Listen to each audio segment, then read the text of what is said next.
Pwede ba akong patakan? Ano po yun? Maaari ko po ba kayo ma-interview? Okay lang. Go. Kamusta naman po ang paninira niyo dito? Okay naman. Po ba? Inapunta po ba kayo dito? Oo, agad dito sa loob ng bahay namin. Balik pa ganun po ba? Gaano po kataas? Nataas, agad dito sa loob ng bahay namin. No? Makita yung mukha niya, yag eh.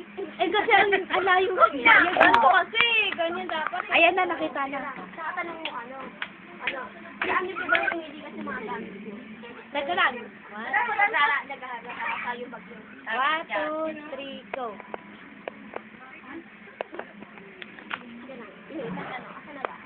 May nakakalat po ba dito sa tapat ng bahay niyo? Hinahayaan ko po ba? Hindi, syempre, napagaling ng kuryente, sabi ako pero magkalat sa tapat ng bahay.